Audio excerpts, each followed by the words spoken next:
ẹ káalẹ́ ẹ káàsán ẹ káàárọ̀ ní gbogbo ibikíbi tẹ́ bá ti ń gbọ́ mi. Orúkọ mi ni Saheed Rẹ̀yẹméjì kì í jẹ́ àṣà.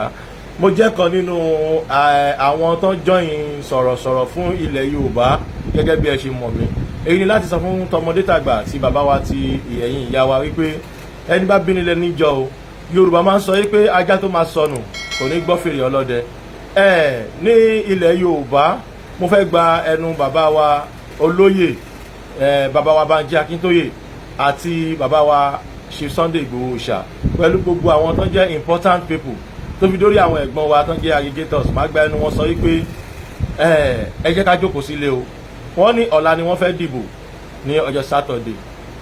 Àwa Yorùbá a sọ fún wọn pé a fẹ́ pín ni o. Bẹ́ẹ̀ tí wọ́n di bẹ́ẹ̀ tí wọ́n ò di ìyẹn ọ̀kan àwa. Àmọ́ ipò tí Yorùbá wà kì í ṣe ipò tí ó tẹ́ wa lọ́rùn ní inú Nàìjíríà. Ìdí nìyẹn tí oníkálùkù fi yapa yí pé àwa o a ṣe Nàìjíríà mọ́ o. Yoruba nation ní nǹkan tí a fẹ́ dá new country tiwa sílẹ̀. Hausa gbà Hausa kò gbà Hausa kọ́ ni ìṣòro wa. Is our determination nǹkan tá a bá ti determine nǹkan tí ó máa mú wa tẹ̀síwájú. Ẹ yẹ ká wà focus lórí ọ̀rọ̀ Yoruba nation. Ẹ yẹ ká wà focus lórí ọ̀rọ̀ way forward ilẹ̀ bàbá wa. Ọmọ adúláwọ̀ ni wá a kì í ṣe ọmọ àlè. Ẹ má yẹ ká ta àwọn ọmọ ìyá wa lọ́pọ̀. Ẹni tí wọ́n bá bí púpọ̀ lé wọn má wò pé torí pé wọ́n ti bí púpọ̀ lé yín má wàá yọ tiẹ̀ dànù kúrò lára wọn. Má lọ fi ẹ̀mí ẹ̀ wéwu fún àwọn olóṣèlú. Má lọ fi ẹ̀mí ẹ̀ wéwu fún ẹni tó gbọ́ pé tó bá wọlé kò ní fi bàbá rẹ̀ ṣe sẹ́nítọ̀ kò sì ní fi ìyá rẹ̀ ṣe kọmíṣánná. Rántí wípé láti 2014 ni wọ́n yí Buhari ti ń jẹ ayé rẹ̀ bọ̀. Kò ráyè rína rílé bàbá rẹ̀ kò sì ráyè rína rílé màmá rẹ̀.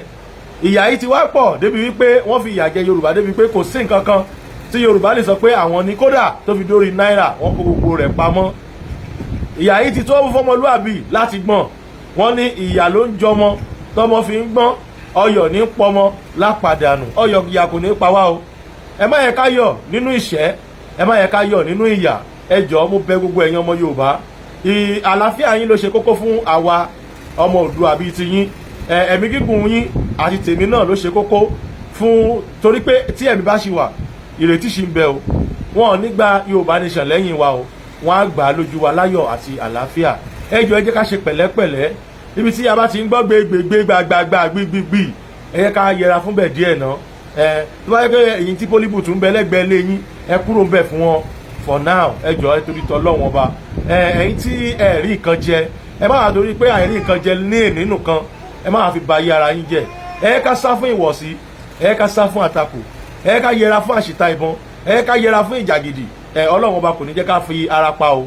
Wọn ò dẹ̀ ní fi ẹ̀jẹ̀ wá ṣe tutù fún Nàìjíríà ń lọ tí wọ́n ti mẹni tí wọ́n máa gbé wọlé. Kódà wọ́n ti yan àwọn general chief of staff wọn tó jẹ́ military. Wọ́n ti yan àwọn chief of staff wọn tó jẹ́ police. Wọ́n ti mẹni tí wọ́n máa gbé wọlé. Ẹ dákun ẹ torí tọ Ọlọ́run ọba ẹ jẹ́ ká jókòó sílé. Àwa ọmọ adúláwọ̀ àwa ọmọ Yorùbá àdìbò torí pé kò ní dáa ká ta tẹ́tẹ́ tán tá a bá wá jẹ ká wá sọ pé àṣe mọ́. Ẹ mọ̀ pé téèyàn bá ti ta tẹ́tẹ́ ó ti tá nìyẹn o. Ìsídà lùsàn géènì ni o. Ẹ má wá yẹ ká roko síbi tí àgbàdo ò ti ní wù kó bàbá di pé bóyá apọnmisápẹ̀rẹ̀. Ọlọ́run ọba kò ní ṣe wá ní ìran apọnmisápẹ̀rẹ̀. Ẹ ká yẹra o. Àwa ò dìbò nílẹ̀ Yorùbá.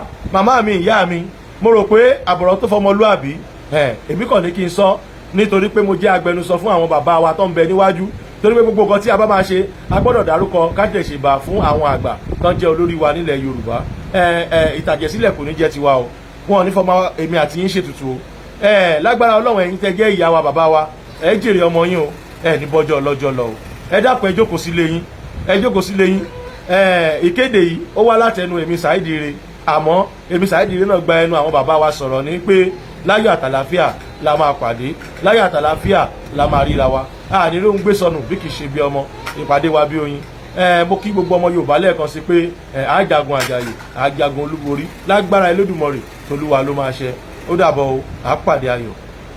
This is ODUA TV Watch. My name remains Oluwabukunmi Festus, and don't forget to subscribe, comment your opinion, like, comment and share so that other people can get access to what you enjoy on our channel. Thank you. We love you.